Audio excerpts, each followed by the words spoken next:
What's up, NAIA Report Nation? It's your boy Manny here, and welcome to another edition of the Hoop Report, the NAIA Women's Basketball Podcast, episode 31. Definitely 31. I'm starting to get the numbers in order. But episode 31, got a jam-packed episode for you. Got two guests on to talk two different sides of the coin, talk about two of the conferences that have been really just an unexpected start in a lot of different ways. And then we've got a very special guest, part of the selection committee, going to help us kind of break down RPIs, all the numbers, all that kind of stuff, and just kind of give us a better understanding of everything for, again, like I said, it's never too early to talk about national tournament stuff. It's never too early for that. But like I mentioned, we're going to start first with two conferences, and I brought a very special guest. She's joined the Hoop Report team the past few months. We're doing a great job on Twitter and on that kind of side of things, and just being able to provide live coverage and kind of honestly learn a few things from her, not gonna lie. But without further ado, Miss Aminah Hall, thank you so much for coming on. And again, you've done a great job on the socials. It's honestly been a relief having you on. Thank you. And being able to have somebody with your just basketball knowledge, obviously a former player in the NAIA over at Bellevue, so I know this is a little nice little soft spot for all of us, for all I know. Exactly. But again, just your ability to do it on the Twitter side, I've learned a lot from you. You probably don't even realize it. So I'm really glad to have you on the team and what the work you've been doing. Thank you for having me.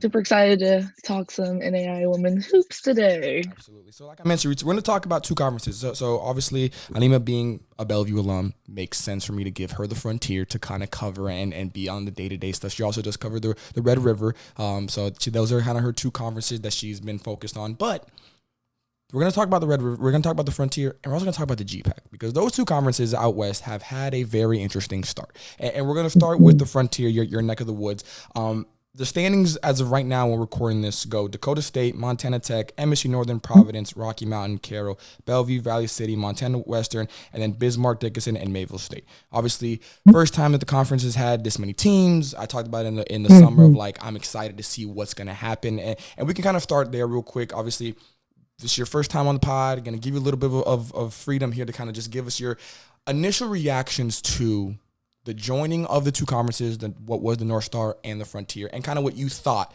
would happen from bringing in teams like Dakota State, joining teams like Rocky Mountain and Providence, just kind of your initial takes and reactions for when that was announced, and then eventually it obviously did happen, and then we'll kind of get into the season's part of things.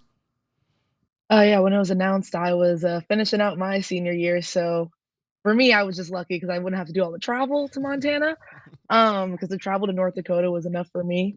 But it was always known from the get-go that for the teams coming from the North Star, this is going to be a great move no matter what.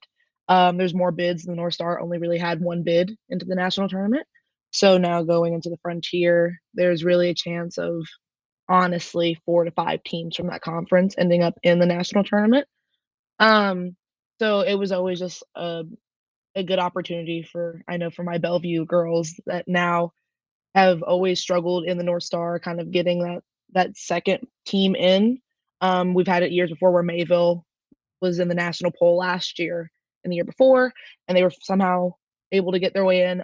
But for kind of those dark horse teams, and I speak more so from the North Star because I know a lot of those teams really going in. But teams like Valley City State, they just dropped into like that 5th, 6th spot, but they were kind of that top 4 going on. They just had a tough weekend because with this Frontier Conference, everything can really change in a weekend. I'd say you can have really good back-to-back weekends, and then the next weekend you're playing a Dakota State and maybe a Bellevue, and you might get upset in the Bellevue game. So it's just this is one of those conferences that we won't really know kind of who is in what spot until we get into like those last couple of weeks. If Dakota State's still on the projected path, they will definitely probably take this one out. But you never know what happens. Travel is a big thing in this conference. Teams are having to fly constantly. So this conference is very much a wild card, which I'm excited to be covering. Absolutely. And Lex and I, during our preseason stuff, I called it the Wild Wild West for a reason. Like it was, and like you mentioned, just in the short term, we're looking at about 5 or so games pretty much for everybody so far in the Frontier. So we're still with 6 teams. You're still about halfway through, give or take, the conference season. Obviously, once we get back in the new calendar year, things will really hit the ball rolling. But my other question for you would be, just from your personal standpoint, how much did you know from the Frontier specifically? Like, were you guys following it while you were playing? Was it kind of, obviously it's relatively close, obviously, but did you guys know a little bit about it beforehand, or was it just kind of not as known and it just going in just completely blind almost when the merge came? We had known of Frontier Conference teams, and we have always, like, looked into kind of what was going on. Did we follow it super close? No, but, um, when Dakota State was already playing a couple teams just to maintain their kind of top 25 status in preseason, when we would scout, we would end up watching some of those teams. I watched, Rocky Mountain play a few times. I've watched Providence play a few times just in my time being an athlete. Um, so we kind of knew, but when you were in the North Star, you're really locked in on the North Star until that new season started. Then you were in Frontier, like in the Frontier. So it was like, we really need to lock in. But in my time, we always knew of those teams, but never really fully locked in on it. Makes sense. Makes sense. And from that former athlete's perspective, Dakota State, how is it like? What is that experience like? Because again, one of the top 5 teams in the country for a reason, that they're perennial national tournament teams every single year. Just so talk a little bit about that experience. Because again, especially for someone like me, I'm out east. I would love to catch those games. They're just on so late, so it's really hard for me to get. Yeah. But talking to somebody like me who would love to catch a game, and I try to catch games as much as I can, what is about Dakota State that, at least when you were playing, really made them what they were, and the reputation that they've kind of garnered the past few years? I will say Dakota State. I've played against 5 different Dakota State teams, and the same thing applies to all of them, no matter who they get in that year. It's going to be a track meet. Their press is going to be killer, and they will shoot the lights out of the ball from 1 to 5. It doesn't matter what their position is, everyone can shoot.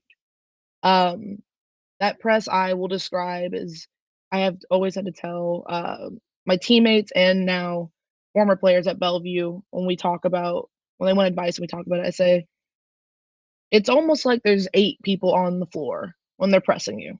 It is very hard to put into practice to really see it.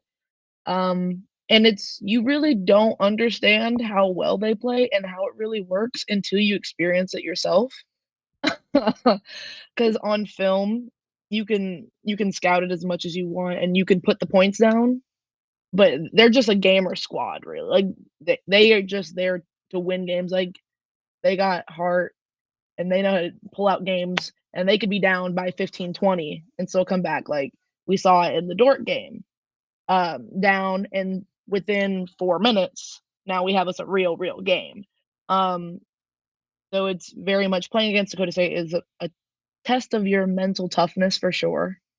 But that's just a powerhouse. I Before I got there, Dakota State wasn't that good. I remember my older players telling me before I got there, they're like, "Yeah, like, we used to beat them, da da," and all of a sudden, Coach Mo had his formula, and it was really hard to beat them. Now, we beat them once in my 5 years at Bellevue, but it's, uh it's hard to describe until you see it in person or you play against it in person. It's very hard to put the pieces together of, like, exactly what they're doing and how it's so successful. No, I mean, it was for me, that was the first storyline that I wanted to touch on from the preseason thing of, like, look, it's no secret Dakota State has been the bar in the North Star for the past few years. Now joining a conference in the Frontier that has multiple teams that could make a national run. Obviously, last year it was Rocky Mountain and Care who made the national tournament. Then you've got your Providences and you've got some other teams in there that are on the rise. How would they do? How would they do? Because now it's a whole new just environment. They've done about as well as we expected. That is probably the only thing that has gone chalk, so to speak, in the Frontier so far, is the fact that Dakota State is the number 1 seed. Dakota State is undefeated right now in the standings. They are the bar even in the Frontier. Yeah. After that, for me and you, I think we can agree the hottest team right now is Montana Tech. And that's obviously where we're going to start, just because of the weekend they had. They are the perfect example of, you have 2 good games, things can go right for you. And, I would love to get your take on exactly what you've seen from this team, especially obviously the last two games, but just in general. Like, obviously, they're on a 3-game winning streak right now. Mhm. Two notable ones being your last two against number 16 Carroll, number 17 Rocky Mountain. That Rocky Mountain game, absolutely ridiculous. 25 points in the fourth quarter, just unheard of. And then obviously the Carroll game, it was more of a first half kind of led win, where the second half Carroll did eventually close it, but it was just too much in that first half. What have you seen from this team that's 8-1 right now, in the top 25, 4-1 in conference, sitting pretty at that second seed, at that second spot, and in the middle of a homestand? So there's a good chance that this winning streak reaches 5 or so. Now looking at the next few games. I see them this week. They're playing Valley City and Mayville. Mayville is at really the bottom of the standings, really. And Valley City's their only loss in conference. I think after this past weekend, I think they might take this one against Valley. Valley's had a tough weekend last weekend, with their Bellevue Dakota State ones. So I honestly really see Montana Tech taking this one, kind of just a little revenge, you know. That's their one loss on that record that stings, and honestly, without a 3-point loss to Valley City State, you're tied with Dakota State for first place in the conference, which looks really, really well, especially for a team that didn't like this their first time ever being a top 25 team in the nation. So they have 4 out of their 5 starters averaging 10 points, and once you kind of get in that, their bench has been doing fine, but if your starters can really carry and play the amount of minutes that they're doing and honestly really, really produce, it's tough to, at halftime against, Rocky Mountain, be down at least closer to 20-something points. It was 24 is the biggest lead, I think it was.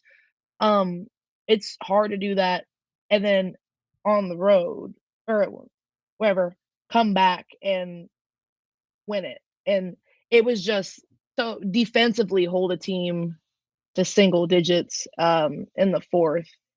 It I think they're just a super dominant team right now. They're a force to be reckoned with. It's going to take a really demoralizing loss for them, I think, to really kind of calm things down because their streak is a little too hot right now. I will say, like, if I were playing currently, I would be very nervous to be playing Montana Tech because they just seem very invincible right now.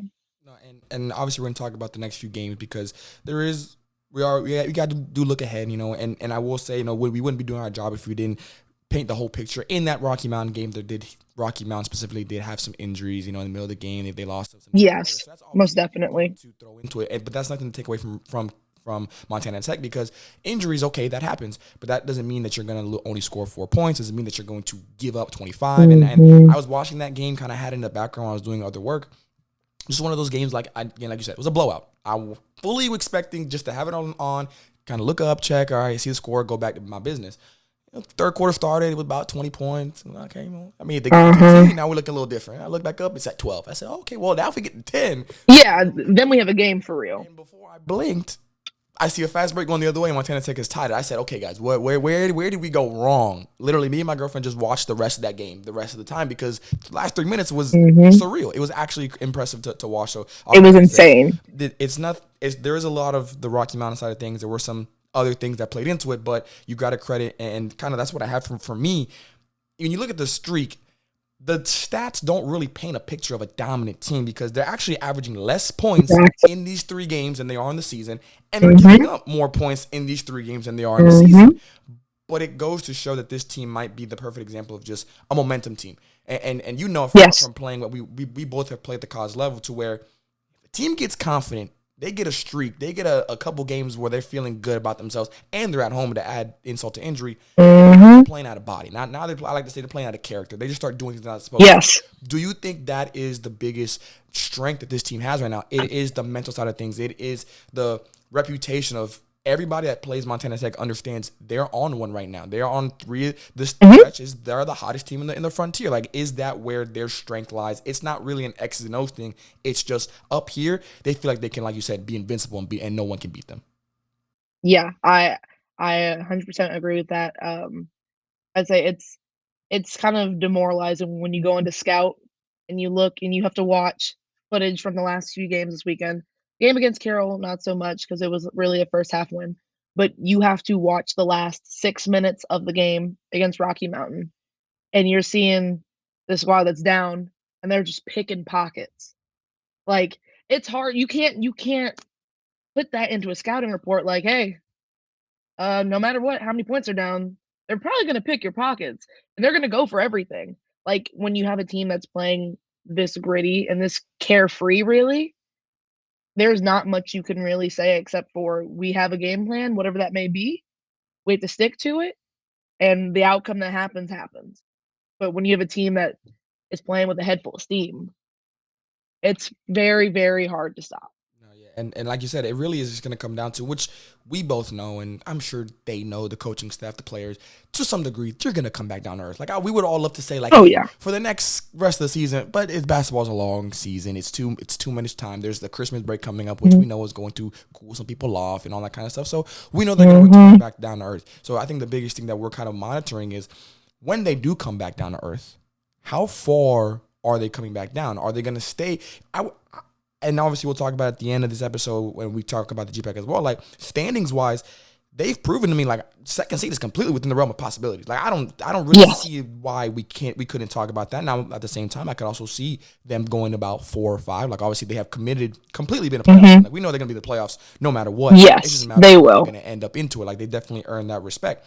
Do you have some key players that you do want to highlight on this, not just the run but the season, how they've been playing, some key performances that you've seen, or just kind of even some of the intangible things, like maybe you're not putting up a lot of numbers, but when you're always you're statting and you're watching the games, you feel like you keep hearing this person's name or you keep seeing this person do make a big play. Like, do you have any of those players that you want to highlight real quick? Humphreys, Hadley Humphreys. I'd say she is kind of, I would say, a rock for this team. Um, she's one of those girls who shoots the ball really well. She's taller, so she's hard to guard, but she also had a few of those special picks at the end of that game that kind of put them over Rocky Mountain. Hadley Humphreys.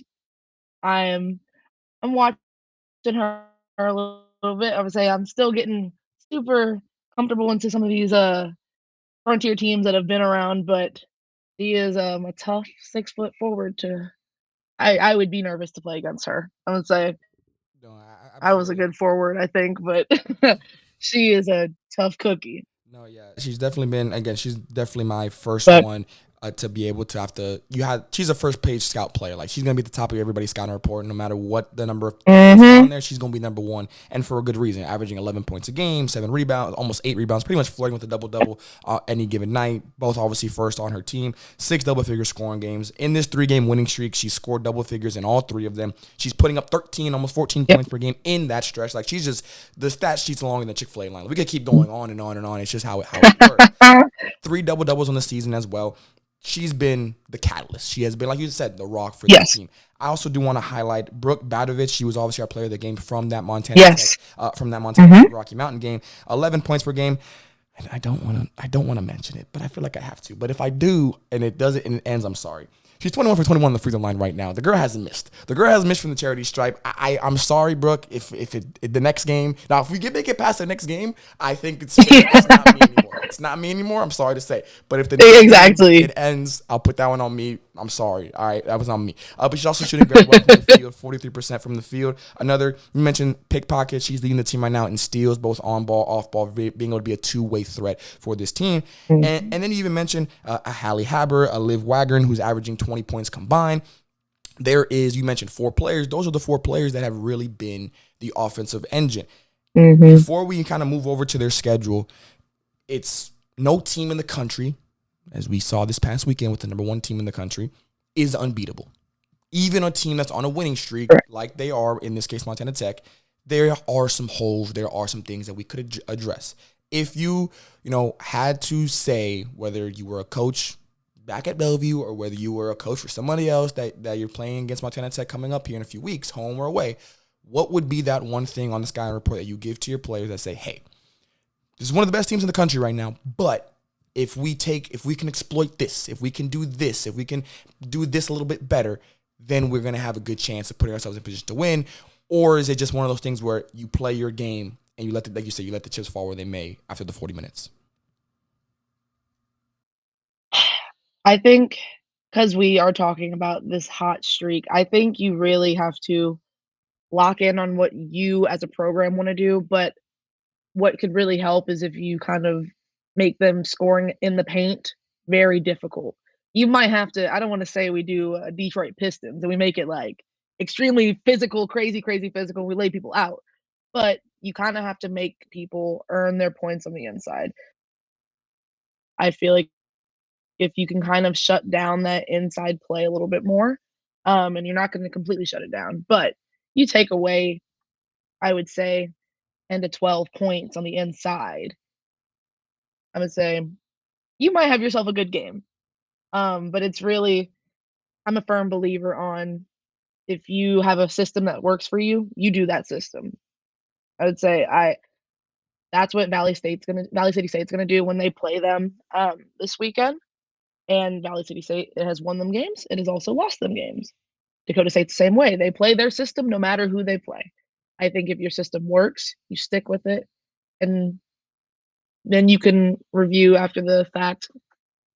Now do we? Because we're still in the beginning parts of season, so I'd say they're gonna play each other twice, um, 3 times depending on location-wise and kind of if they had that middle week matchup, but I think your first game you run with, this is what we do, this is how we do it.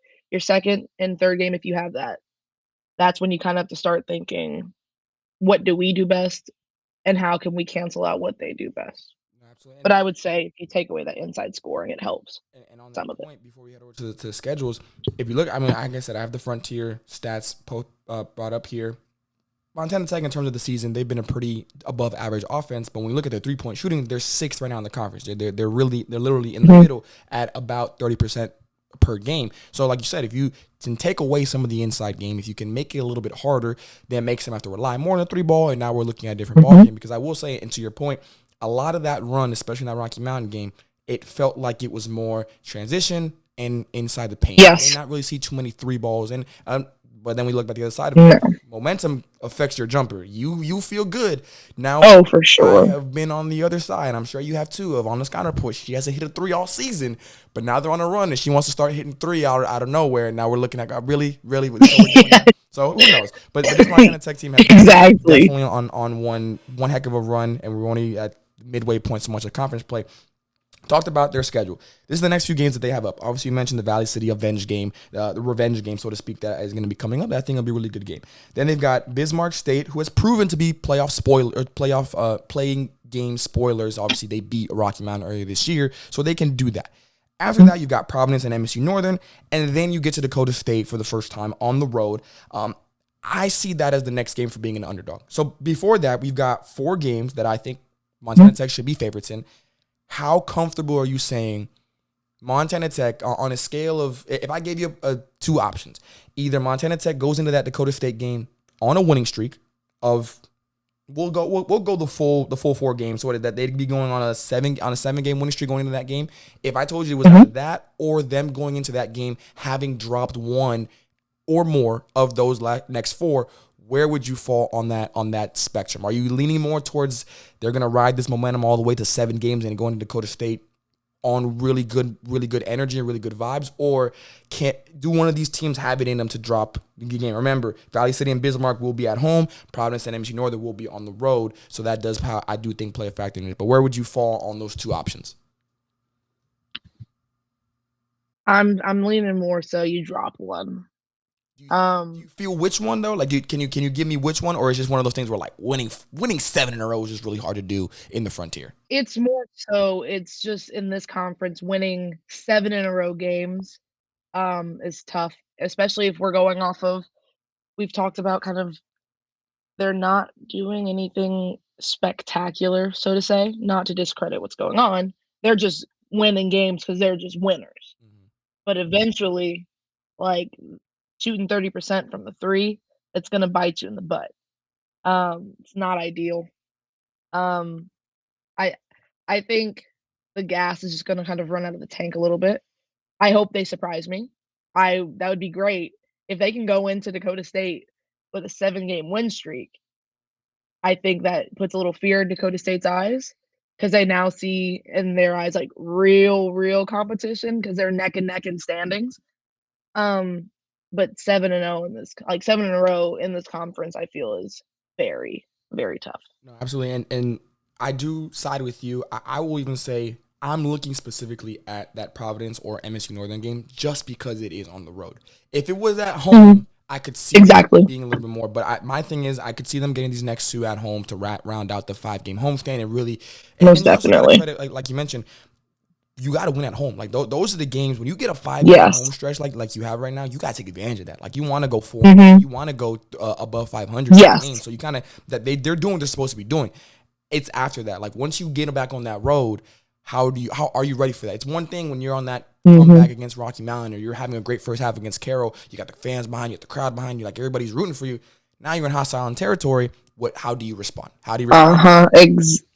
With that, going into that Dakota State game, having those two road games does give me a little bit of like, hey, this game could go either way. Because if you told me that Dakota State game was the first road game in about 5 games, that's going to be a tall task to go into hostile territory and have to deal with it. But like we said, this Montana Tech team has clearly been the hottest team in the Frontier. They've surprised me for sure, and we're going to circle back in terms of the standings for the rest of them in a minute here. But I do want to jump over to the other team out west that has really joined this Wild Wild West themed start of the season, the GPAC.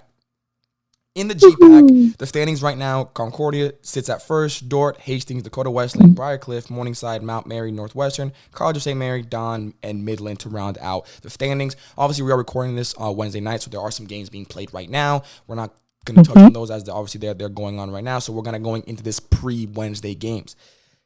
The big talk over the weekend, Dordt losing to Don for the first time since 2022. It was at Don. Yes, we can talk about a lot of the stats part of it. Yes, Dordt shot 15% from the 3, 35% from the field.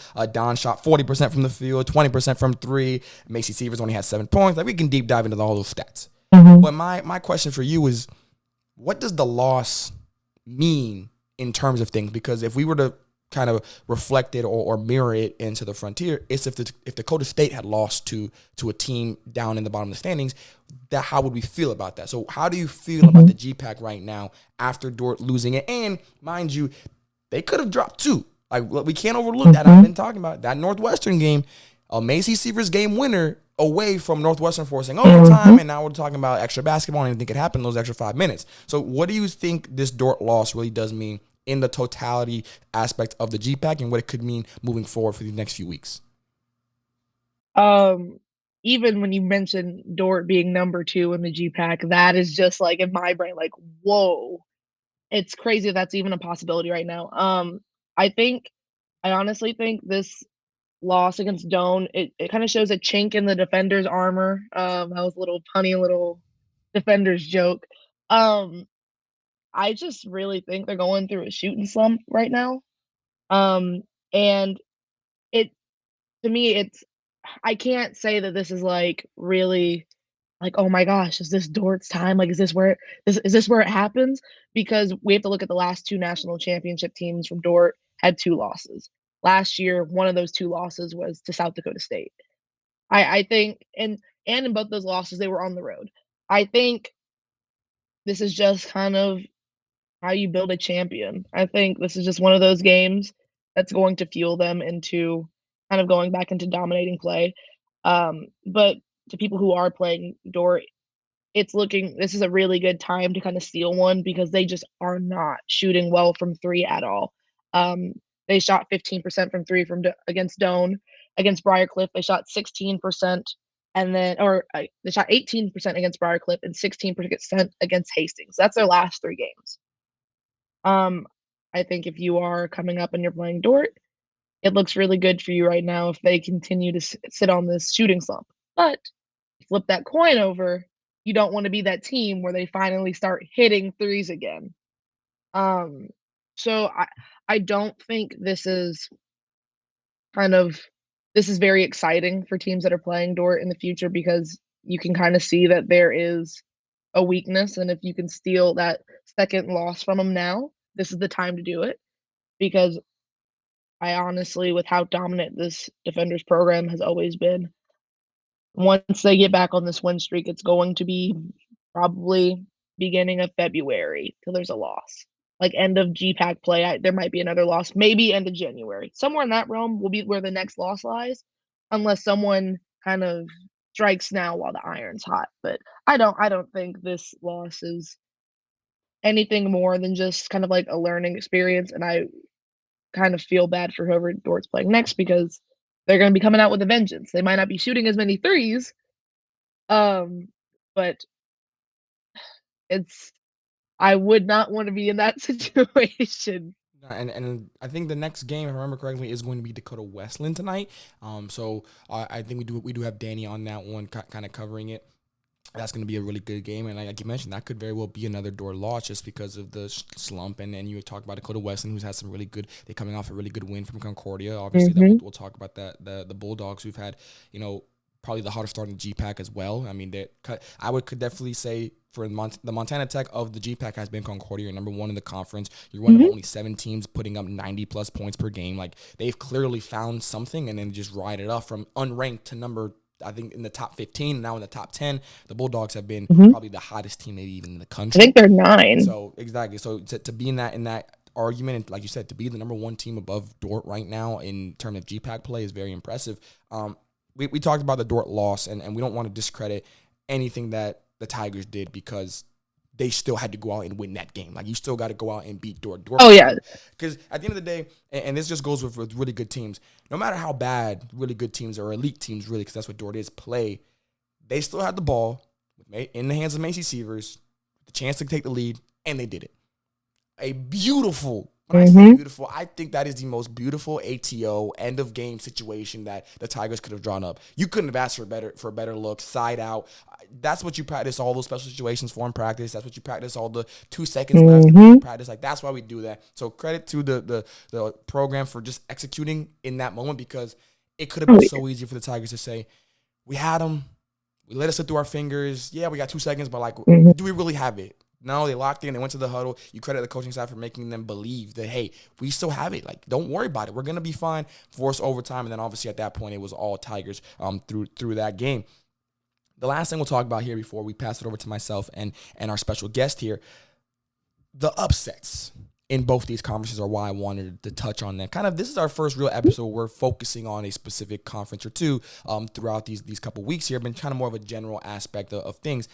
Both conferences have five upsets, and that's not counting what could have been in the Northwestern and Dordt game that was decided by one bucket.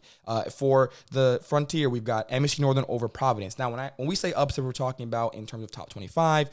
At the time, Providence was receiving votes, MSU Northern Mhm. was not. Obviously, now both are. So that game was kind of a precursor to what was to come. Then you had Bismarck over Rocky Mountain, who was top 25. Valley City over Montana Tech, who was top 25. And then obviously 2 Montana Tech games this past weekend. And then over in the GPAC, Hastings over Dakota Wesleyan, who was top 25. Mount Mary or Morningside, who at the time was receiving votes. And then Dakota Wesleyan's 2 wins over Mhm. Briarcliff, Concordia, and then obviously the Tigers beating Dordt this past weekend. 4 out of the 5 teams of the GPAC have lost to a team that is under them in the standings. Then 3 out of the 4 Mhm. teams from last season's national tournament have lost to a team who was a lower seed or not even in the tournament altogether. What is the biggest takeaway from you on the GPAC side of things from the upsets? Is it a sense of this conference is just kind of not catching up, but it has just taken a step this year to where now there is a deeper, in the past it's probably just been Dordt, Briarcliff, and then, Mhm. everybody else, hey, cool. Obviously Dakota Weston's still in there and whatnot. But now it feels like, hey, we can make an argument for 4 teams if we really wanted to be generous. So Mhm. is that kind of what you're looking at from an upset standpoint for the GPAC specifically?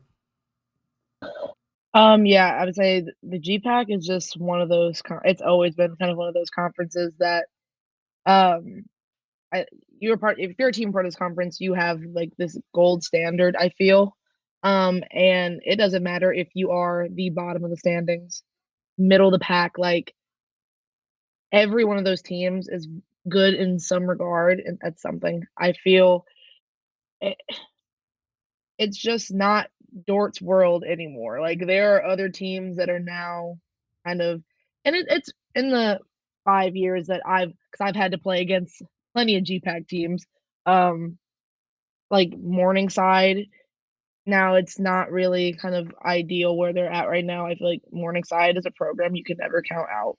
Briarcliff, gosh, not them either. That press is something else.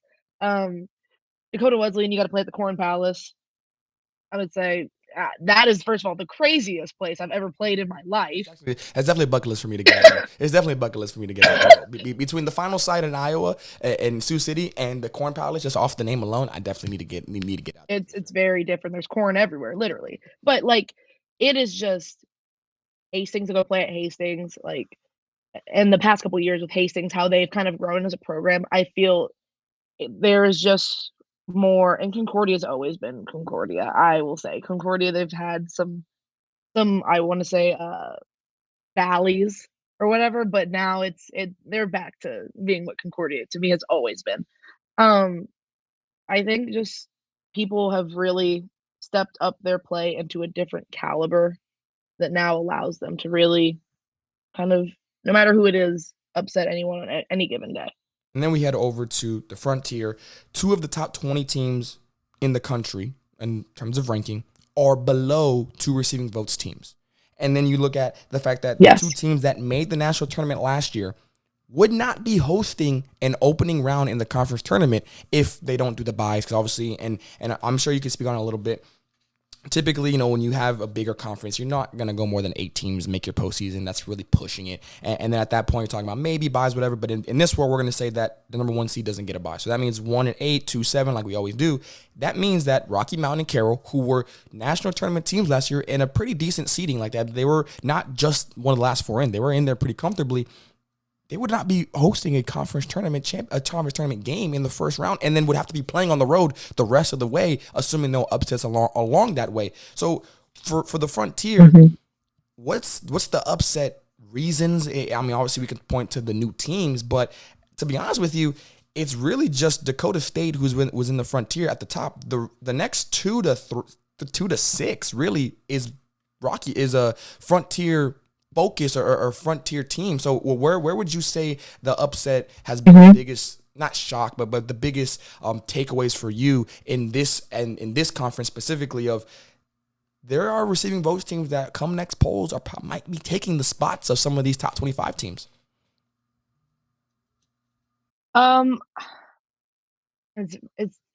It's tough for me to say because these are all kind of the basis of the Frontier. These are like the originals, not the new adopted kids that have come in. But it's, I think what really is going to affect things, and I think this is different. I think all these teams are good in the same way the GPAC, but the difference between these 2 conferences now is the travel.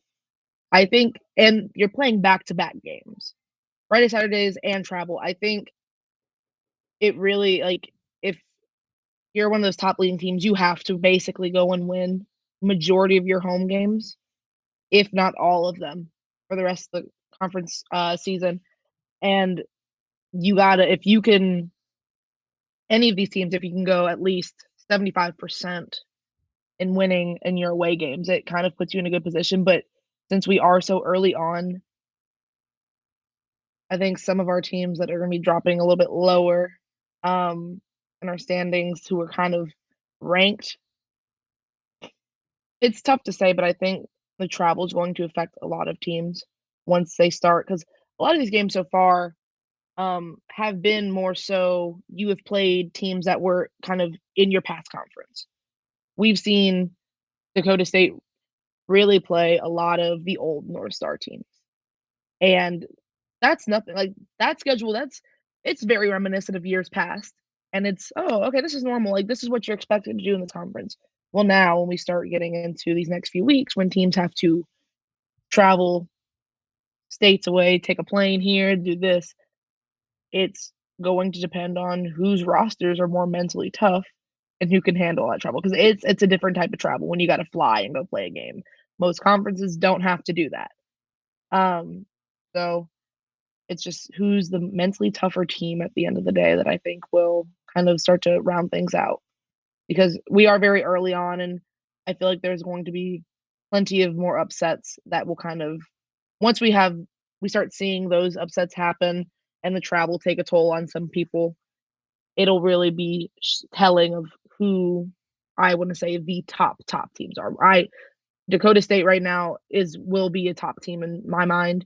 Montana Tech, we can ride on that wave for a little bit until things kind of even out a little bit. But from 2 to 6, it really can be anyone's game.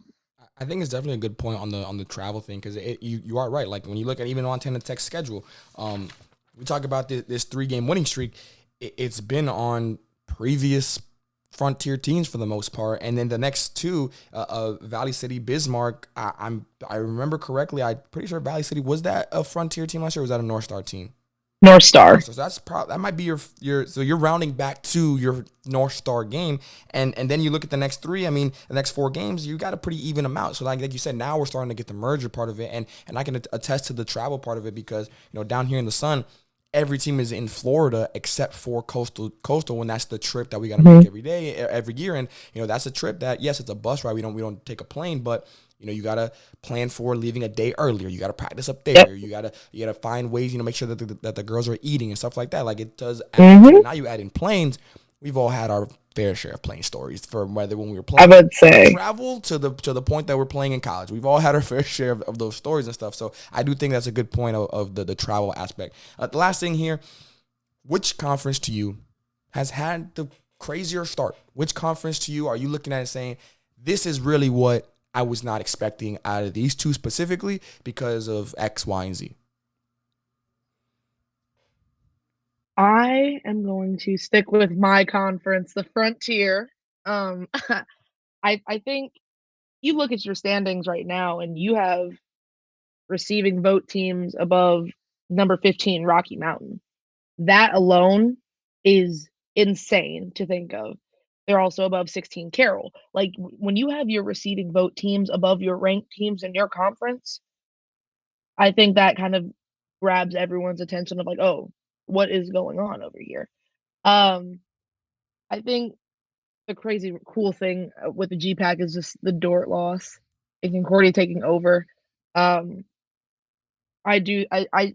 feel the Frontier is probably a little bit more entertaining, more so this season, just because of that merger. I think this will be with the merger and the travel and everything. I think this is where we're going to get kind of the craziest looking games and upsets this year. I think I agree with you. I would go with the Frontier too, because and kind of like what you said on the GPAC side, it's the same team, just a different order. And even the fact of Dort being 2 is definitely unheard of or not expected, but it's still 2. It's not like they dropped down to the bottom. Exactly. Like we said, for Carroll and Rocky Mountain, you go from national tournament teams, some of them high seeds, to now you're not even hosting a conference playoff game on your home court, in which the case I believe was Rocky Mountain. They ended up hosting the entire tournament, obviously being the number 1 seed last year and everything like that. So I do think it definitely is the Frontier. For the GPAC side, it's just like we said, same teams, different order. Now, the order might be a little crazier than we thought. I don't think none of us had Concordia being number 1, maybe a Briar Cliff, maybe even Dakota Weston, but definitely not Concordia. So, yes, I agree. The order still is not expected, but definitely the Frontier having receiving votes teams above top 25s is not what you typically expect. And that's why I do think come the polls next week, it's going to reflect that, I'm sure, in that one. Most definitely. But, Aminah, thank you so much. You did great. I know you were a little nervous, but let's go. Like I said, when you're talking basketball, it's that's all it is. That's all it is. It's just a little people talking basketball and talking about things. Your neck of the woods.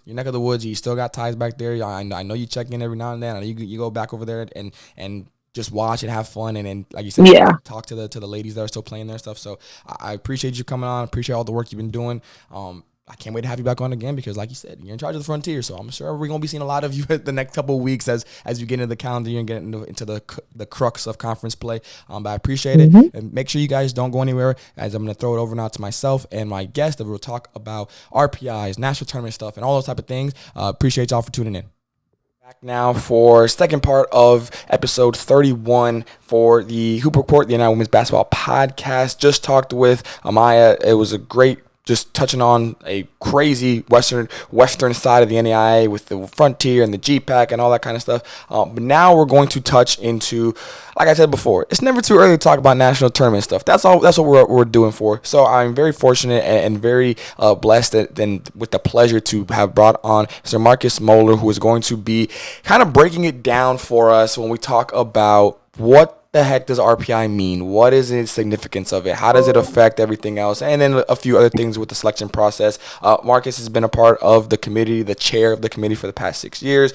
So definitely a congratulations for that, because I'm sure, we talked a little bit about it off air right there. You love it, and you clearly love it if you wanted to deal with it every single year, but I'm sure it is a lot of late nights, early mornings, and a lot of the things that no one sees behind the scenes. So I definitely want to commend you for the time you've been putting in, and just thank you for coming on and being able to help everybody at home, along with myself, kind of understand the process a little bit better. Yeah, absolutely. Appreciate the opportunity to be on.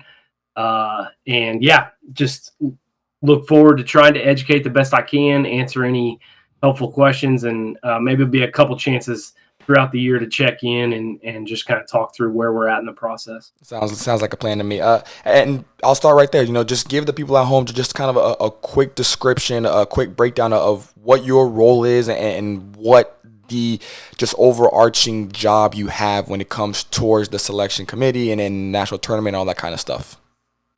Yeah, so a little over 5 years ago, when the NAIA made the shift to go to selection committees in more sports, we got past baseball and we started with men's and women's basketball. And so got really fortunate at that time to get an opportunity to be on the committee. And each year, the committee internally votes on who the chair should be. And so just have the distinct privilege to get to chair the committee over the last 5 years, headed into year 6. And really fortunate to have worked with some really, really quality people, coaches, administrators, conference commissioners, NAIA employees along the way.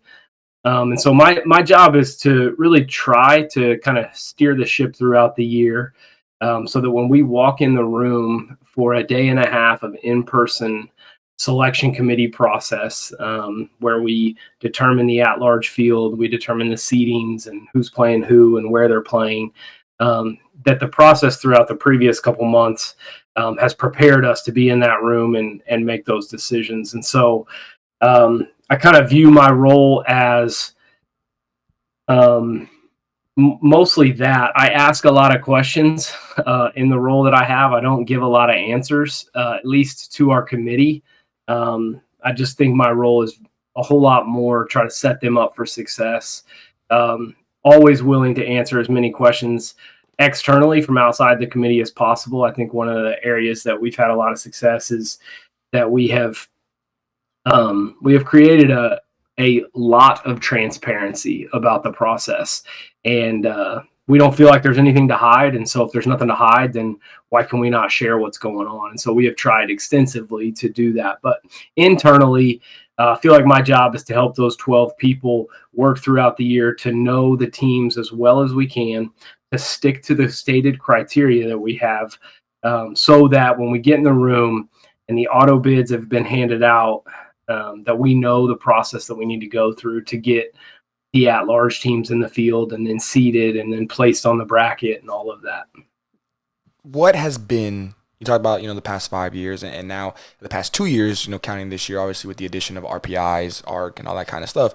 What has the change, where have you seen that change the most in terms of, for the basketball side of things? Is it scheduling? Is it the competition? Is it something else maybe people don't even realize has changed over the past years? What have you seen through the process yourself that has really been the biggest change, or the changes through the past few years?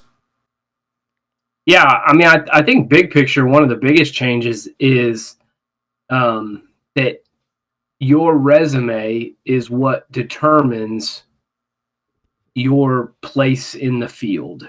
And the reason I say that is because for a really long time, right, wrong, or indifferent, there was very much a, what have you done in the past? And so what you had is, teams who had been there before and had success before in previous years got the benefit of the doubt. And it was a little bit harder for a team who hadn't been there before to earn credibility to potentially earn an at-large bid. And so I think one of the big areas that we've had success is like each year is a completely new year. And just because you are a program, the name on the front of the jersey is the name of a school and a program that a lot of people respect. Man, that's terrific. That's been earned. but very much focusing on what has happened this year. And that can go both ways. So that's one big area. Obviously, when we combined divisions, 5 or 6 years ago, a lot changed. The national tournament format changed. The number of teams in play changed. And so I think that process went really smooth. I think there was some apprehension on both sides of it. I think Division II people maybe felt like something was going to happen, and Division I people felt like that. And the end result was really, really good. And it's been a truly seamless transition in terms of how we compare teams, how we talk about teams, and what they've done for their resume. Those are two really big changes. And then obviously, as we've moved the focus away from the coaches top 25 poll, I mean, it used to be that the top 25 poll and the receiving votes, that was what determined the national tournament field. So it was just that final coaches poll, wherever you fell at in there, determined whether you were one of the top 32 teams that got in the tournament or not, when we had 2 split tournaments. And so the shift to the selection process, I think, a stated criteria that's very clear, it's very concise. People know what to expect from it, at least by and large. I think those things have caused pretty significant change along the way. A lot of people don't know. I was one of them. I've been in this world now, everybody knows, about 6 years. And when I came in my freshman year during COVID, that COVID, the back end of COVID, I didn't know about the divisions back then in the NAIA. Like that was kind of my first taste into the history of the just entire country when it came to that side of things. What was the driving force at that? I do think, and I agree with you, and I've talked to a lot of coaches, not just the ones that I have strong connections with, but just around the country. Like, there was definitely some apprehension about it, but I think it probably has gone about as good as you could ask, maybe even better in some cases. I know some teams and some coaches are a little upset about, now we got to get harder to get to Sioux City, but I think that's the point. Like, the point is to make the end goal feel a little more, and you got to earn a little bit more. So I think it's been great. To me, when I got in, I thought it was always like that because it just made sense. It just made sense in my eyes. So what was the reasoning behind it? Was there reasoning behind it? Was just one of those things where we got to find the next thing to elevate the NAIA, to elevate the level of play, to elevate everything? Was that the thing, or was there a real reason behind saying, no, I think it's time that we merge the divisions and we go out like that? Yeah, so I'm going to be clear. I was not in the room when those decisions were made. And so for me to suggest what my opinion of it would be simply nothing more than a guess. So I don't know what spurred it on. Obviously, basketball was the only sport that was split into divisions. So every other sport at that time was all, unit division, one division. And so, but when they made that move and obviously doubled the national tournament field from 32 to 64, it was always 64 combined, but instead you had one 64-team tournament. And I think it's been great. I think one of the things we've seen is I do think it's changed scheduling a little bit. You really used to have NAIA Division I teams playing NAIA Division I teams in non-conference because they were looking to build their resume against the teams that they would be compared to for the at-large. Division II the same way, understandably so. Now it gives 220 teams a chance to schedule whoever they want without kind of a concern for any of that. So I think that's been one of the big positives. Number of teams at the final site is something that people talk about a lot. That's above my pay grade. The people that make those decisions are a whole lot wiser and smarter than me. I probably shouldn't get into all that, but I do love our national tournament. I'll touch on this a little bit later. The NAIA has a very, very special thing with its national tournament, and not every level can say that. And so I think we need to protect it at all costs for sure, because we do have a true 64-team national tournament as opposed to it be divided out in regions. And I think that's really special, and we need to continue to try to protect that the best we can. No, absolutely. And going back now to the selection process, and we talked about it a minute for a little bit there. Obviously, the selection is now gone from the coaches poll, and I do think some people still were not aware of that. So I'm glad that we're able to kind of clarify that to let everybody know, like, yes, the top 25, it's gonna be something that people look at, obviously, and that's the point of it. But there is a different process now when we talk about RPIs, ARCs, and quad records. why did the NAIA go to that? What was the reasoning behind that one that decided we need to have a new selection process or a new process with a certain criteria, with certain elements into it? Why was it these elements? Like, just kind of what was the background information for that change?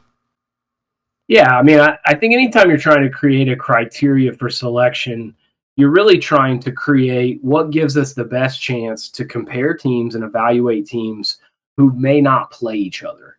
And certainly some of them will, but if I'm evaluating a team from Washington and I need to compare them to a team from Florida, the likelihood is that they have not played and they may not have very many common opponents. And so I think overall, the effort to create the criteria in a way was how do we put data to the resume? So the RPI, the strength of schedule, the net efficiency, obviously the quad records are based on the RPI.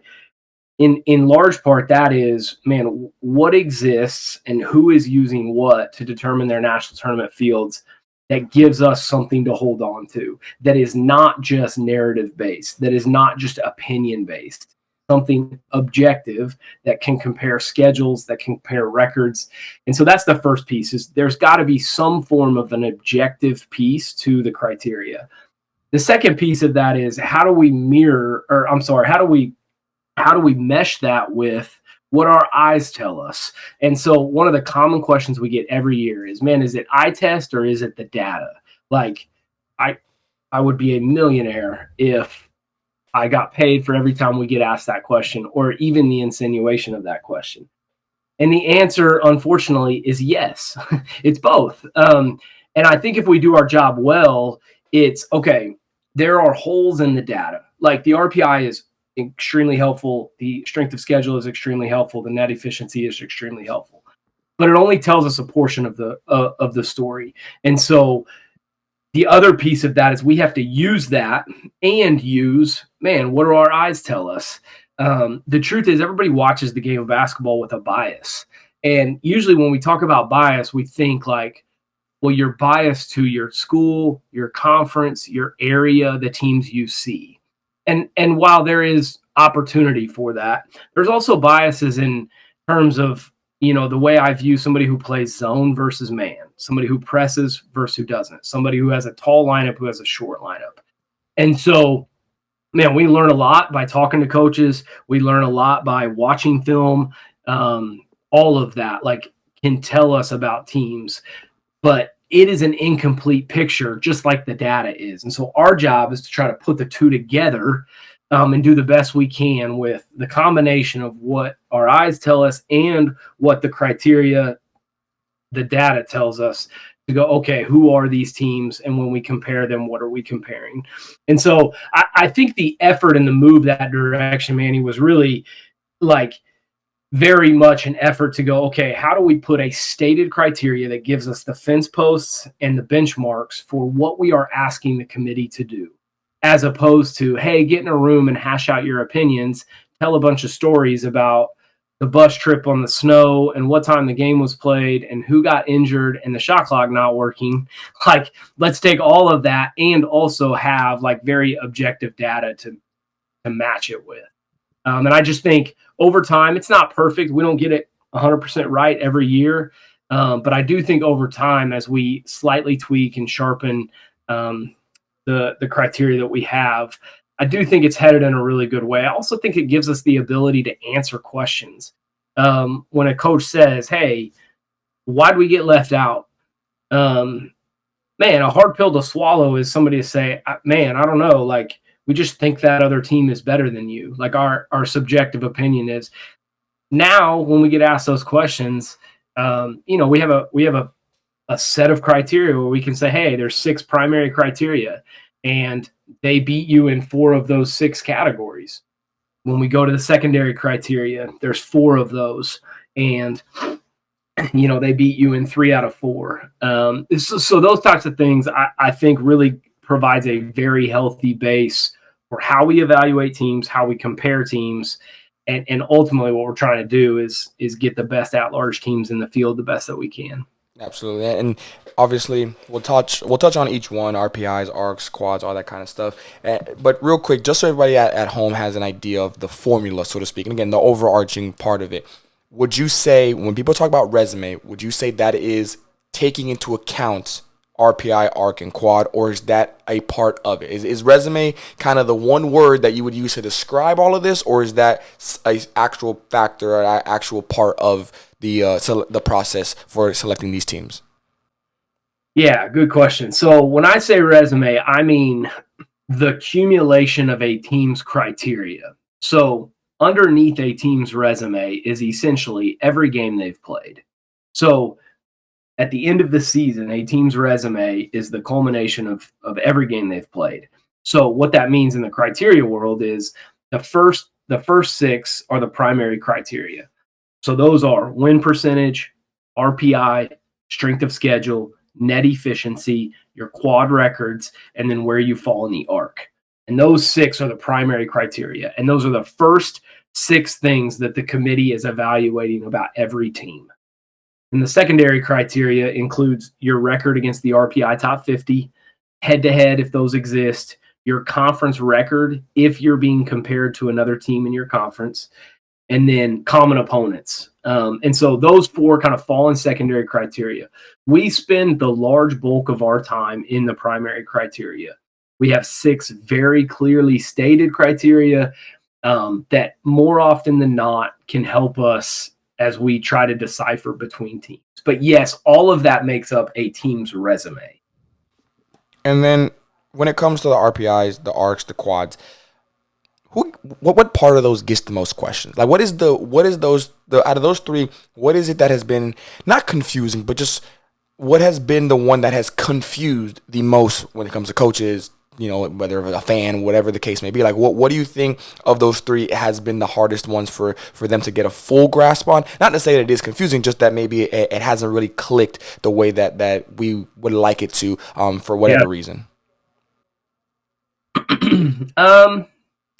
I mean, I would say probably the strength of schedule, honestly, because when people think strength of schedule, typically what they think is how many top 25 teams, like just in general, like that's a general way to evaluate.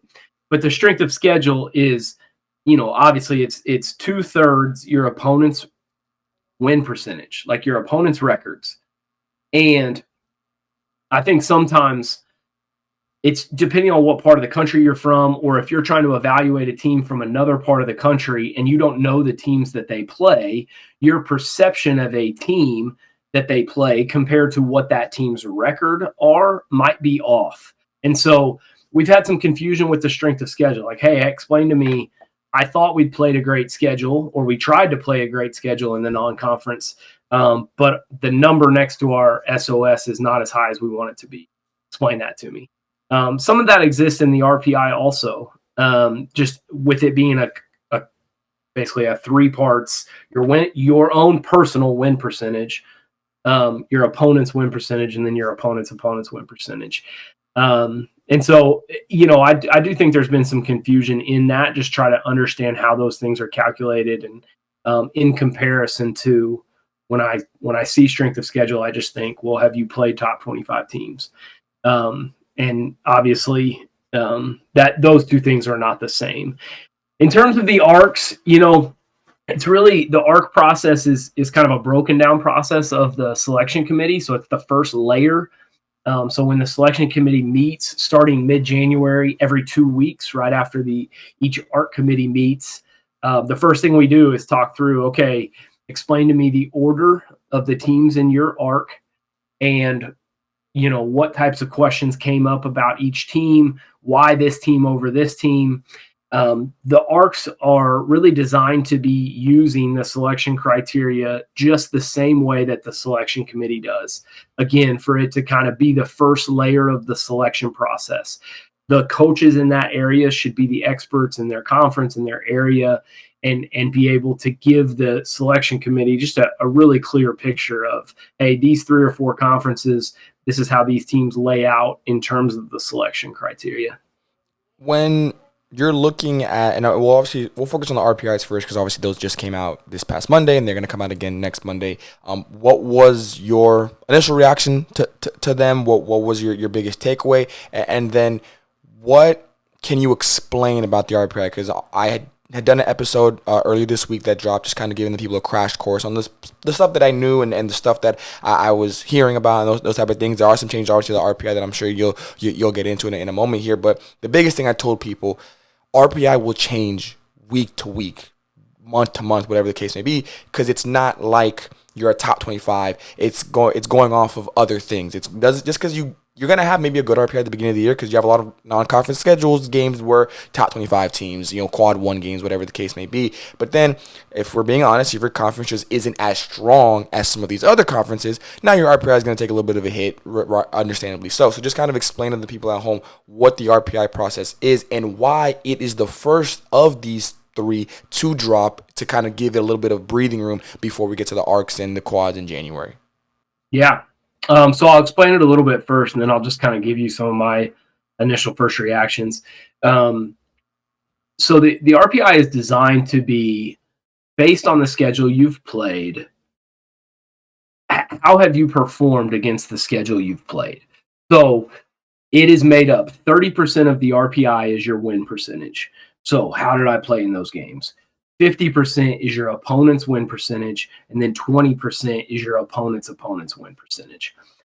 Just like any data in any sector of the world, the smaller the sample size, the less helpful the data is. And so one thing I would caution people to do on these first couple RPIs is overreact to them. We see teams who have only played six or seven games. Clearly, when we get to the point that we've played 20, 22, 26, 30 games, that the formulas produce a much more real picture of the full picture of what's going on.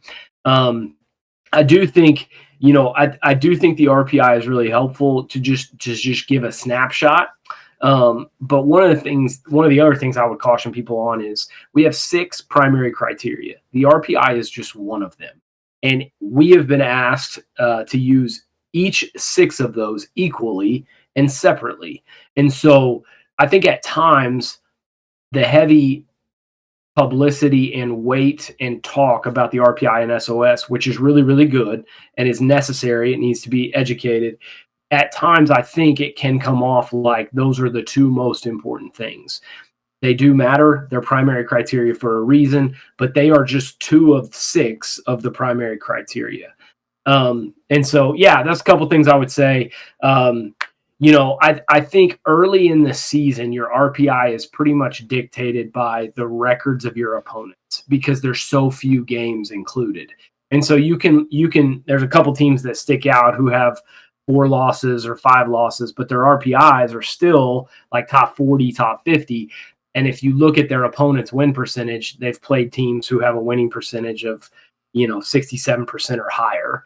And so they may have dropped 1 or 2 games, but what that's saying is they've dropped those games against quality opponents. And so, again, early in the season, smaller sample size, I would not read too much into that data. Man, you start getting into mid-January, late January, then it tells us much more of a picture. But every game you play changes your RPI. And so if you go into a Thursday night game, well, we could just use Dakota Wesleyan and Dort tonight. They're both playing great teams. In other words, not just great on the floor, but also great records. So clearly their strength of schedules will be better tomorrow when we wake up than they are today. And then on Saturday, and I have not looked at their schedule, so please don't, this is not bulletin board material. Maybe the 2 of them play teams that have not so great records. Well, then obviously that would negatively impact their strength of schedule and their RPI. So every time a game is played, the RPI and the strength of schedule changes just because that's the nature of it. Anytime there's a result, that stuff changes. And so it is fluid throughout the year, building to obviously the end of the year where once the conference tournaments are played, it's locked in before we go into the selection room. You mentioned it there, obviously, at the end of the season, and then we'll touch on strength of schedule after this last part on the RPIs. You mentioned the number of games. I said in the episode that I mentioned earlier this week, it's never gonna. I'm not saying that you can't make the national tournament if you have won less than 20 games, but typically you have your 20 win teams that are the ones that get in. Would you say the number of games you play, win, loss, whatever the case, but the number of total games you play at the end of the season? You mentioned sometimes there are some teams who do get above 30 before, things are said and done in terms of postseason, when you add that in. Does that matter? I've seen some coaches talk about, I want to schedule a lot of games. Then there's some coaches who are like, once conference starts, I'm just sticking to the conference. I'm not doing anything else once the spring hits and the next new semester hits. So do you think that has some type of implications on things? Is it just one of those things where it's the coach-to-coach basis, and for some people it helps, some people it doesn't? Like, what is your take on the number of games being maybe a lesser known but possibly a swing factor in this? Yeah, so obviously we have a maximum number of regular season games we can play prior to the conference tournaments.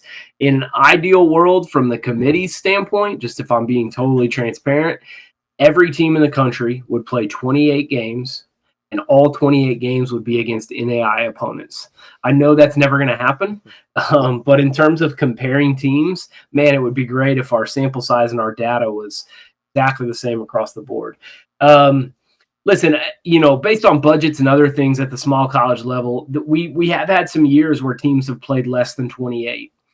And, sometimes it plays out where that helps their numbers. Sometimes it plays out to where it hurts their numbers.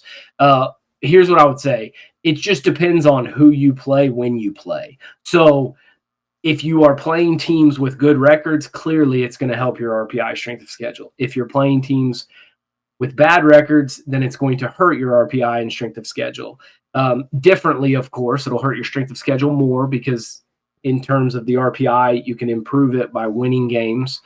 But in terms of like the number of games you play having a swing impact on it, not necessarily, because everybody's playing roughly the same amount of games. Clearly, if we run into a year where somebody plays 19 games and we're comparing them to somebody who played 28, then we've got some work on our hands to really dive into kind of what playing 19 games did to the numbers. But by and large, ultimately what matters is the games you're playing, did you win or lose, and what's the record of your opponents. And that stuff snowballs throughout the year, whether it's conference, non-conference. And I've talked to a few other members of the committee and other Raiders and all that kind of stuff, and they always say, who'd you play, who'd you beat? It's really what it comes down to. You can play less games, but if you played really good opponents and you won those games, because I think that's the other misconception, I would say. Some coaches believe, I played these good teams. Yeah, but you gotta win these like that. That's how it works. You can't just play teams and say, hey, I put this team on my schedule. They were one of the best teams in the country. That's great, but how did you compete in those games, and how did those games go are obviously a very important part. Speaking of that, strength of schedule. Coaches obviously a lot of times, their schedule are done before the current year even ends. Some coaches I'm sure will be done before we get to conference tournament time. Some of the coaches may be going to the summer, but most coaches ideally don't want to have to do that over the summer. They want to have it done, sealed, ready to rock and roll for the next year. When you're making these schedules as a coach, the strength of schedule part of things, obviously some of it is not in your control, because you might schedule Dort, for example, and they've been what they've been the past few years. But then if next year, plays out differently, now the strength of schedule obviously is adjusted and it maybe doesn't help as much. What exactly will go into how a team's strength of schedule is determined? Is it just how good have your opponents been, or is there another layer to that maybe people aren't hearing or aren't understanding that also goes into how your SOS will be ranked in terms of the next season and the next polls and all that kind of stuff? So specifically the strength of schedule, as in like that piece of the primary criteria, that is a formula. And so it is nothing, like there's no opinion. It can't change. It is simply 66, it's 2/3 your opponent's win percentage and 33% your opponent's win percentage. So that cannot change. I mean, that is simply data based on records. Now,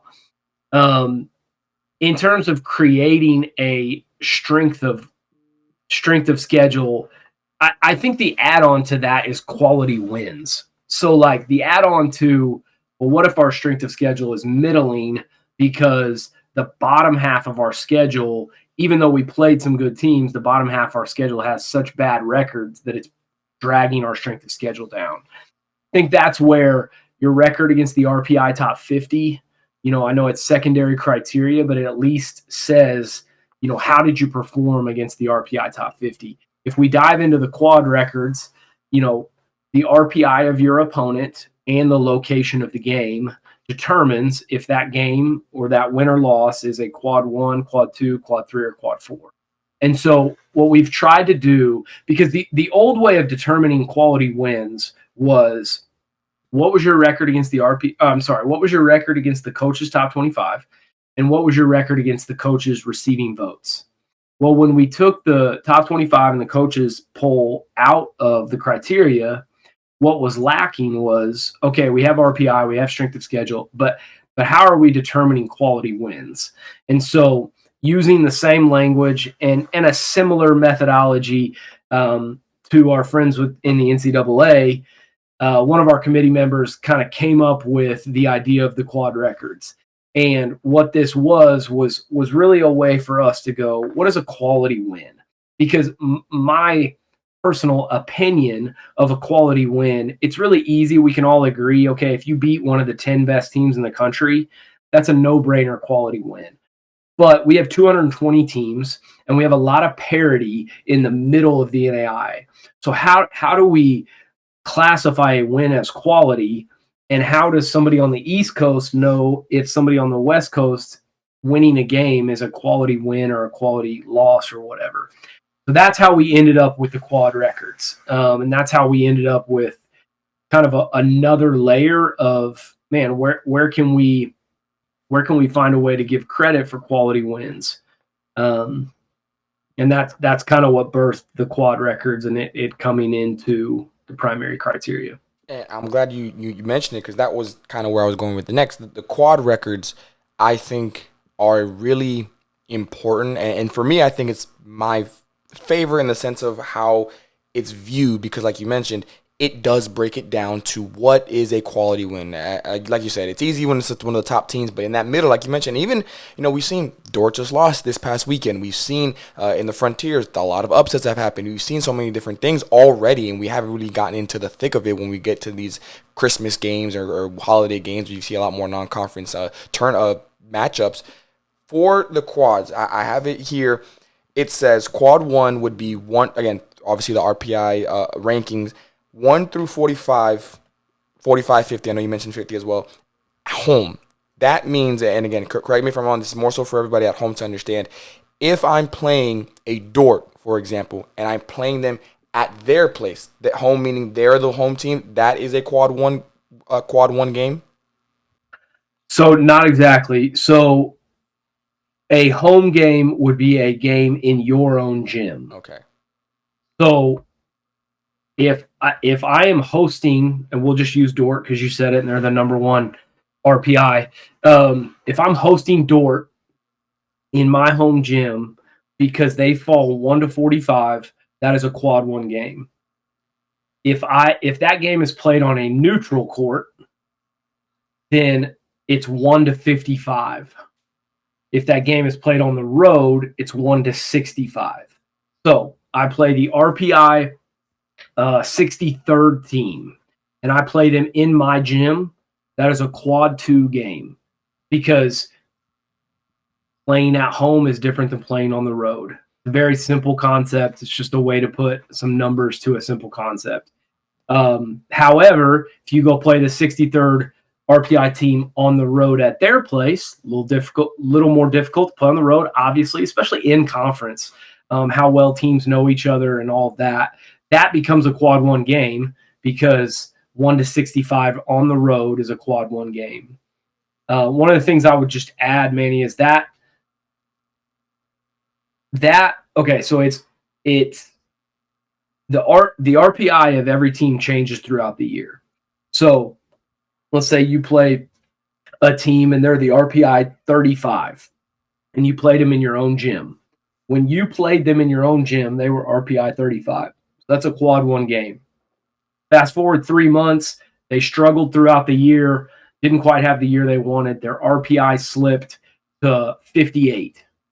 Well, 58, it would have to be a road game for you to get credit for a quad 1 win. So at that point, that win now shifts into quad 2, because it is great that you beat them when they were the 35th ranked RPI team in November. But the team that they are now is not the same. And so what their RPI is at that current moment is what it is. And so, for example, that's why quad records change all throughout the year. So we get the updated quad records after the conference tournaments are completed. And there's always a couple games that were quad 1 and become quad 2 and vice versa. Same in 3 and 4, just because those teams that are on those benchmark numbers, 45, 46, 65, 66, those games can go back and forth depending on where they were played. I'm actually very glad you said that, because I didn't know that, and I think that is one of those underlining things that probably, I don't know how many coaches or how many fans probably don't even know that, but how many coaches are like, why do I have less quad 1s now than I did just last polls, or hey, I got more, Craig, cool. So I think that's a very good point, and I'm glad you mentioned that, because that could definitely sway some things, like you said, especially for those bubble teams that are last 4 in, first 4 out. We're trying to get, even when it comes to seeding, trying to figure out which team where to seed all these kind of type of teams. And I definitely do want to touch on seeding in a minute here if we're going to have time. The next thing I wanted to talk about, the ARCs. Obviously, this year we're going to have 20 conferences instead of 21. The North Star no longer being and merging with the Frontier. I think it's a safe assumption to make that obviously the ARCs would then have to get rearranged to make a little bit more sense and kind of even it out. Is it safe to say that we're going to have the 5 that are left, we're going to have 4 conferences in each of those ARCs? Yeah, they're divided out 4 in each of them, and just so you're aware, they're already publicly viewable, both for you and anybody else. So if you go to NAIA.org, you go to women's basketball. If you click on the far right tab, it says Coach's Corner. When you go to the Coach's Corner, there's a ton of resources on that link that are really helpful. One of them is the National Selection Committee policy. And so you can literally read 7 or 8 pages worth of the policy that our selection committee is held to. And in that, I think it's on page 2 maybe, but the 5 are listed, and each of the 4 conferences in those 5 ARCs are already assigned and publicly viewable. Just as you want to be able to share that and so people know what's coming. We don't start the first ARC process until mid-January, but it's good to know, obviously, with that being rearranged. Oh, yeah, I can see it here. It's right there. West is going to be GPAC, Great GSAC, Cascade, Frontier. The North, Chicagoland, Crossroads, WAC, River States. East is going to be the Southern States, the Sun, the AAC, and the Mid-South. The Midwest will be the AMC, Hart, KCAC, and GPAC. And the South will be the Red River, Sooner, CAC, and HBCU. So, again, like Marcus said, you guys can go over there and check out a lot more than just that, obviously, but that's a good place, and I appreciate you for sharing that. I definitely did not know that, and I'm glad that now we have an idea. When it comes to the ARCs, how are they, I mentioned that, and I know it probably isn't correct, but just kind of giving people a better idea. It's almost like bringing all the conferences into a bigger conference. That way you guys can see everything and kind of how these teams are stacking up against each other. How is it in literal sense? How is the ARC process done? Why is there a team like Dordt going to be, they were number 1 last year in their ARC compared to a team that was number 5 or that had a good conference time, they had a good record, whatever the case is? Just kind of what is the process when we're talking about ARC standings and where teams fall in that situation? Yeah, so the intent of the ARC really is to be the first layer of the selection process. And so the hope would be, the voter on the national top 25 coaches poll, the voter is responsible to represent the conference at the ARC level. And so essentially what you'll have 4 coaches, 1 from each conference in the ARC, on that call. And they'll just be talking through the teams in the conferences, comparing them to each other, and really using the selection criteria to determine, hey, right now where we're at based on games that are played, this is the order of our teams based on the criteria. And the selection committee uses that. There's a lot of information shared at the ARC level that's helpful in terms of And I made light of it earlier, but like things like injuries and, just whatever may be happening at the team level within each arc. It's a lot of really helpful information. But ultimately what the goal is for that group to submit to the National Selection Committee, hey, here's the order of teams in our arc right now based on the criteria. And more often than not, the selection committee tries really hard to follow that order. Occasionally, there are some disagreements at the national committee with maybe just the interpretation of two teams comparison based on the criteria. But by and large, that's the first layer of the committee getting a broken down view. So we have 220 teams nationally. It really helps the committee for basically it's a pie broken up 5 ways.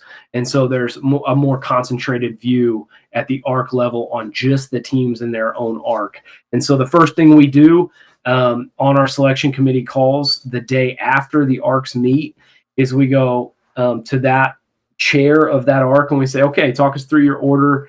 Talk us through any pain points. It may have been that, the coaches on the call agreed on 1 through 4. That was really easy because it was really clear. Man, when we got to 5, we had a lot of disagreements. And here's where we landed, but here's kind of the trouble that we had with it, or here's the good and the bad. And so, yeah, all that is kind of the first layer for the selection committee to really try to understand the teams at the arc level and at the conference level. I got 2 more questions for you here, and then I'll let you go into your night. I appreciate the time. I really do. A lot of good information and I'm sure everybody at home that's listening and watching is really appreciative of it as well. We talked about a little bit for a moment, seeding. When you're seeding these teams, it's probably the hardest thing. I would say people probably don't realize how hard it is, because it's one thing to get the 64 teams, but now you got to put them in spots that you feel is accurate in what the season they had compared to everybody else. What is it like in the room? What is it about that process that you can share with everybody at home, just so that they have an idea, kind of a peek behind the curtain of, yeah, some of them are easy. We know who we're going to be wherever, but when you start getting in the middle of the pack, you start getting in those, those other quadrants. That's when things get a little dicey, a little interesting. Just give people at home a little peek behind the curtain of what that process looks like for you all. Yeah, so once we complete the selecting the at-large field, which before we move into seeding, I just want to say not one time in the 5 years we've done this has finishing that ever been easy or quick.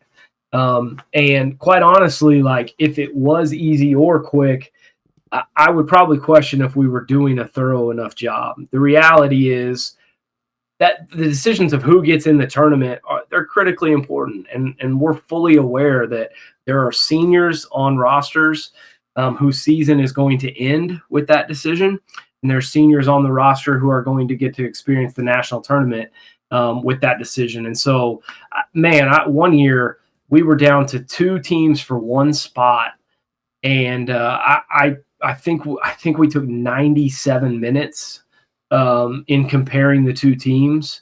And I don't say that like I'm being very genuine when I say that. We take it very, very serious. So, but at the point that we complete that process and we have our 64 teams, everybody exhales a little bit, try to take a deep breath, and then we get to work on seeding 1 through 64. So the very first thing we do is in pockets of 8, we seed 1 through 64. And so before anything is ever laid on a bracket, before anybody is given a seed in terms of 1 through 16, the very first thing that happens is every team in the field is seeded 1 to 64. And so that process is not fast either. We go back through and we talk through every team kind of at length.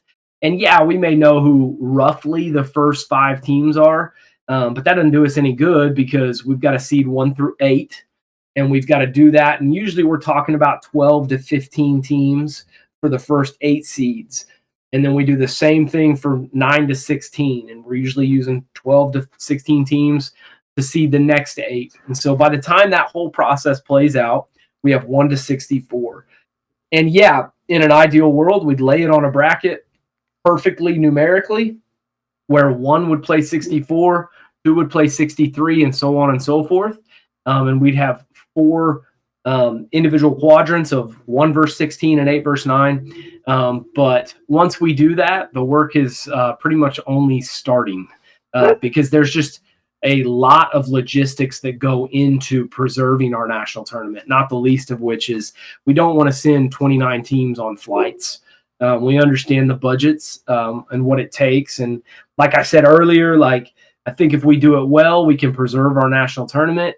We don't want to get in a situation like NCAA Division II where if you just happen to be in a really good region, the 64 best teams do not make the NCAA Division II tournament. Each region is broken down, and if you're in a really good region, you may be in the top 25, but you may not make the national tournament. And so we have a really special thing with the NAIA. I'm very passionate about that, and I think one of the best things that we do to preserve that is we've got to work really hard once we have our 1 to 64 seeding and we lay them on the bracket is going, okay, how do we reduce travel costs? But how do we reduce travel costs while maintaining as much integrity to the original seed line as possible?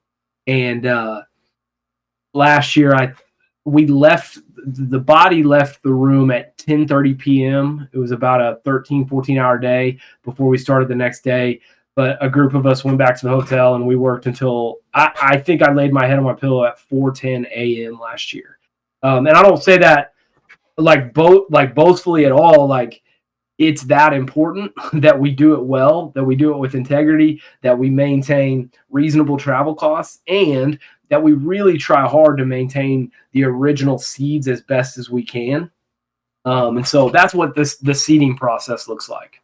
I do want to shout out you all for that part of it because, again, don't know how many people know that, but that does take into account. Like, you all understand we can't just put these teams, a team from Florida, for example, and just fly them across the country, and it's hard. It's hard to do at this level, and it's very nice to know that is taken into consideration because it might be one of those things where, and well, like you said, we still want to keep it to the integrity of the seeding. We're not going to just give you an extra seed or two because we don't want you guys. If it is what it is what it is. But at least knowing that is part of the thought process does really, I think, is just such a great thing that you guys do that it definitely should not go unnoticed because it definitely is going to help a lot of these schools and helps them still experience, like you said, something that some of them may never get to do again or some of them have wanted to do for their entire college career.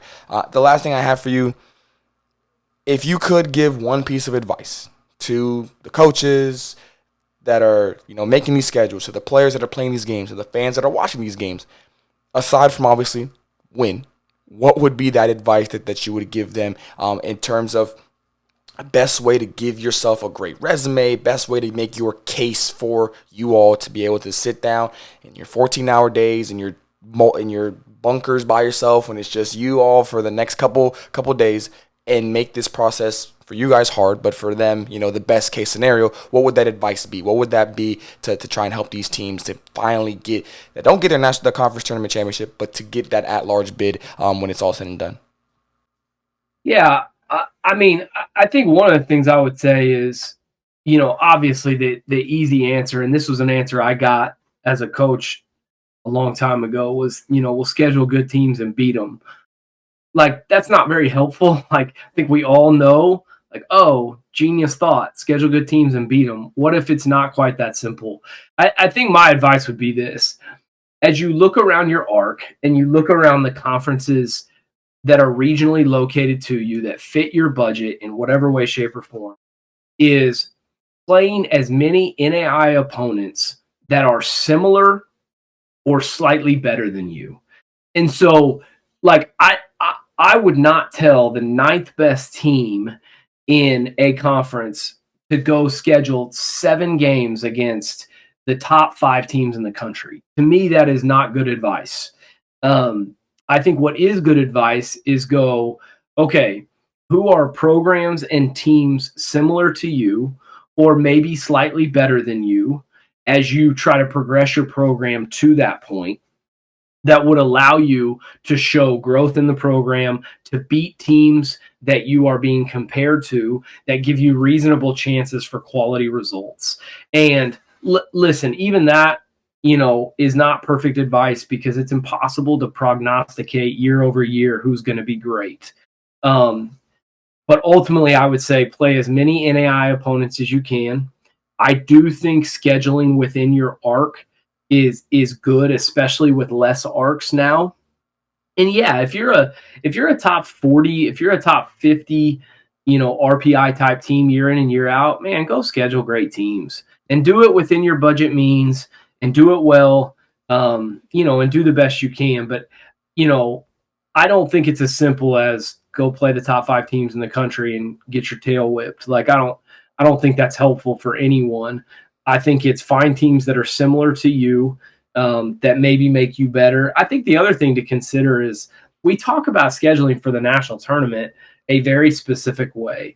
I also think it's reasonable that your schedule may be designed for a whole bunch of other ways, and that's plenty okay. I've heard coaches say we're always going to schedule 1 or 2 games where I get to play a couple kids on my roster that don't typically get to play.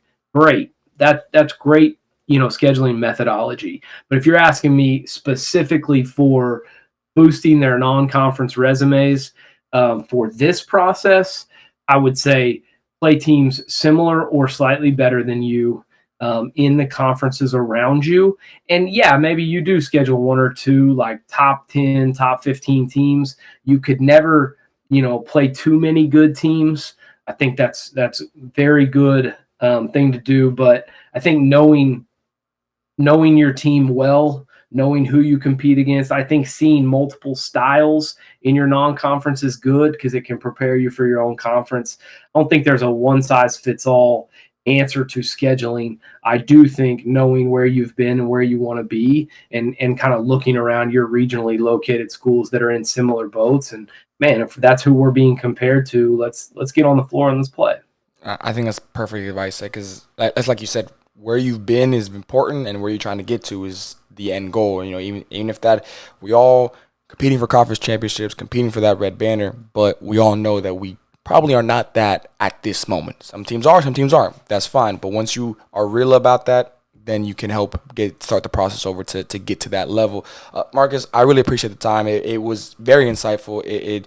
I'm already thinking about the next time. It's once more RPIs come out, the arcs, and all that kind of stuff, and we start getting into the full bracket things. Because again, like I told everybody, I can push out brackets every single week and have no rhyme or reason to them and just how I feel. But that's not what I want to do. I want to make sure that I give the people at home the ability to have an idea. Obviously, it's not going to be the perfect, like no bracket ever is, but I really appreciate having people like you here to help us to give the people at home the best possible outcome and just kind of guide them through this. It's going to be a lot of gray areas. It's going to be a lot of, what about this? What about that? A lot of answers that lead to more questions, but I really do appreciate the time, and I think the people at home, I speak for everybody when I say that it was really insightful, and I can't wait for the next one.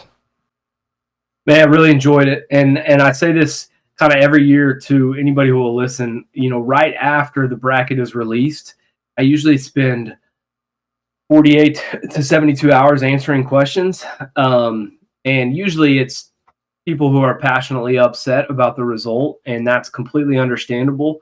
But my email, my cell phone is very, very gettable. I am more than happy to spend time talking to coaches and administrators who have questions about the process, who have questions about advice on scheduling, who have questions about any of it. I said this earlier. It's really important to me.